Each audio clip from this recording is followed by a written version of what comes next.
Bagi sebuah bangsa yang besar seperti Indonesia, penguasaan, penerapan, dan pengembangan ilmu pengetahuan dan teknologi mutlak diperlukan saat ini.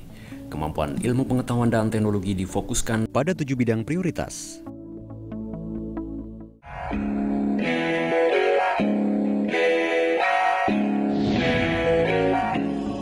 Pembangunan ketahanan pangan diarahkan untuk mendukung terwujudnya kemandirian ketahanan pangan, revitalisasi nilai kearifan lokal, dan peningkatan kemitraan antara kelembagaan di sektor pertanian. Telah dikembangkan cadangan benih dengan pengembangan teknologi bibit unggul, hasil rekayasa genetika, dan teknik mutasi beberapa varietas unggul tanaman padi, antara lain padi Mira 1, Atomita 14, Cilosari, Bestari, Dia Suci, dan masih banyak lagi.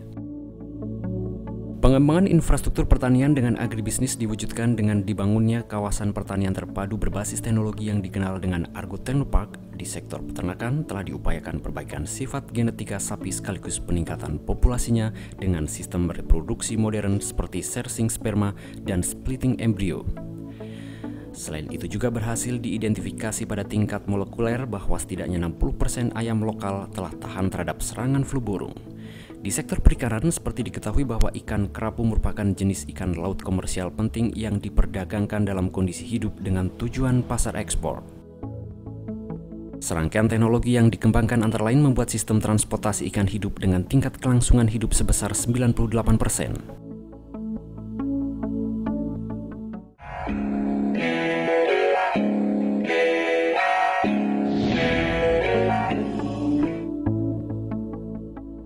Untuk mengurangi ketergantungan terhadap energi fosil yang makin menipis, prioritas diarahkan dalam mendukung kebijakan konservasi dan desertifikasi energi, memanfaatkan bauran energi berbasis energi baru dan terbarukan.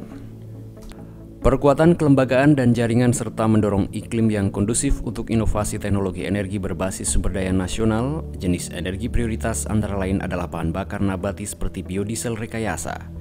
Teknologi ini bahan bakunya berasal dari berbagai sumber yang terbarukan seperti minyak sawit, minyak jarak, dan minyak goreng bekas. Bioetanol saat ini telah dikuasai desain rancang bangun plant serta produksi etanol dari bahan baku berbasis pati dan onggok yang mampu menghasilkan etanol teknis dan fuel grade. Pengembangan energi kayu ditujukan untuk menunjang kebutuhan listrik pedesaan khususnya di daerah-daerah terpencil.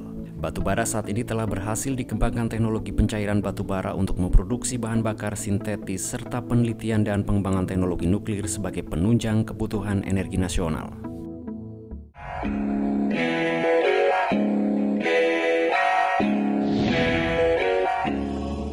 Pengembangan teknologi dan manajemen teknologi dan transportasi mengarah pada peningkatan pelayanan keselamatan, keamanan, kehandalan, kenyamanan, dan keterjangkauan sesuai kondisi wilayah dan sosial ekonomi budaya masyarakat, serta meningkatkan kemampuan manufacturing, sarana dan prasarana transportasi.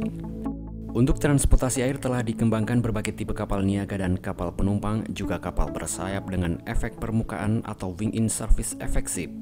Sedangkan untuk sarana perkeretaapian ditujukan untuk penguasaan teknologi bagi kereta rel, teknologi persinyalan, dan pengembangan fasilitas uji dinamika kereta api atau FUDIKA dalam peningkatan keselamatan menuju zero accident.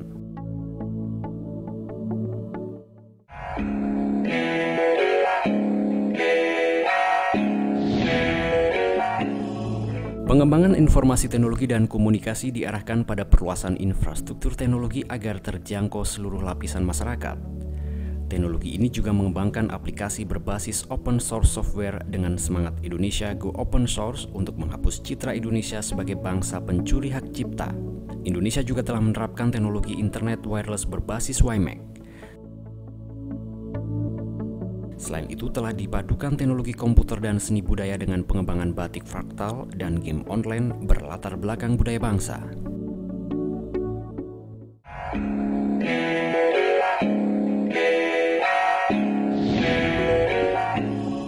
Pengembangan teknologi pertahanan diarahkan memenuhi kebutuhan perangkat keras dan lunak, alat utama sistem persenjataan alutsista, dan inovasi teknologi yang mampu menjaga kelangsungan industri pertahanan secara ekonomi.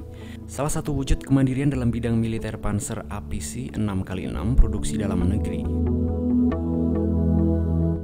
Juga telah dikembangkan radio Manpack yang merupakan perangkat radio portable berfrekuensi tinggi dan sangat tinggi untuk tentara. Kemandirian teknologi Dirgantara juga dimantapkan dengan pengembangan roket pengorbit satelit 4 tingkat yang didesain mencapai ketinggian hingga 300 km, juga satelit mikro CubeSat untuk penginderaan jauh atau remote sensing.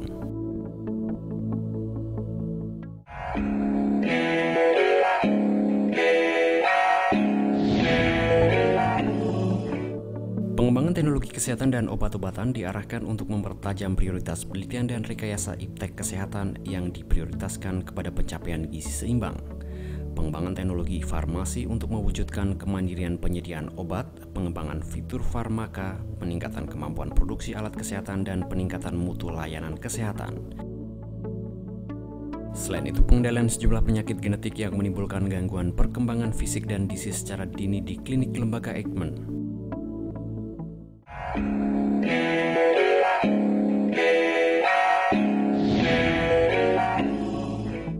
Pembangunan iptek juga diarahkan pada penelitian, pengembangan, dan penerapan iptek guna mendukung teknologi material maju yang bertujuan untuk mengembangkan teknologi material baru untuk meningkatkan kandungan lokal, memperkuat industri pendukung dan pohon industri nasional, serta mendukung industri masa depan yang memerlukan penemuan material baru. Hal ini dilakukan untuk menumbuhkan dan mendukung suasana kondusif bagi masyarakat industri yang bergerak di bidang material maju, sehingga memungkinkan terjadinya kemanfaatan positif bagi negara seperti peningkatan apresiasi masyarakat industri dan riset iptek terhadap potensi bahan lokal untuk industri. Oleh karena itu, Kemenristek memberikan prioritas pengembangan teknologi material maju pada agenda riset nasional 2010-2014. Tahun 2008 dalam rangka menyambut 100 tahun kebangkitan nasional, Kementerian Riset dan Teknologi Republik Indonesia bekerjasama dengan Business Innovation Century menerbitkan buku 100 Inovasi Indonesia yang berisi 100 karya inovasi yang dinilai paling prospektif dari nominasi 623 proposal yang datang dari penjuru tanah air. Berbagai ragam inovasi merupakan hasil seleksi dengan menggunakan 8 kriteria penilaian keaslian ide, kemudahan ditiru, penerimaan konsumen, nilai tambah bagi pemakai, potensi pengembangan, scalability, risiko investasi, serta risiko bisnis. Di tahun 2009, KNRT kembali menerbitkan buku 101 Inovasi Indonesia serta tahun 2010 dengan muatan 102 karya inovasi paling prospektif yang menekankan bahwa karya-karya inovasi yang disajikan belum sepenuhnya teruji secara ekonomis maupun secara komersial. Untuk itulah para investor diundang untuk bekerja sama dengan para inovator guna mendayagunakan prospek inovasinya. Pengembangan sumber daya manusia iptek merupakan aspek yang paling penting dalam pembangunan iptek maupun pembangunan nasional. Oleh karena itu, Kemenristek secara konsisten menjalankan program beasiswa pasca sarjana yang secara spesifik ditujukan untuk meningkatkan kualitas sumber daya para peneliti serta sivitas di lingkungan Kementerian Riset dan Teknologi dan LPND Ristek. Program ini telah berjalan sejak 2003. Program beasiswa pasca sarjana bertujuan menyediakan tenaga magister dan doktoral yang berbasis riset, menciptakan jejaring riset antara Kementerian Riset dan Teknologi LPNK Ristek dan perguruan tinggi dalam dan luar negeri, sehingga tercipta peningkatan kinerja serta optimalisasi kualitas perguruan tinggi pada level global. Pada tahun 2010, program beasiswa pasca sarjana yang telah dilaksanakan yakni di Universitas Indonesia sebanyak 141, Institut Teknologi Bandung sebanyak 74, Institut Pertanian Bogor sebanyak 69, Universitas Gajah Mada sebanyak 10, Unsri sebanyak 2, dan di Universitas Pajajaran sebanyak 5.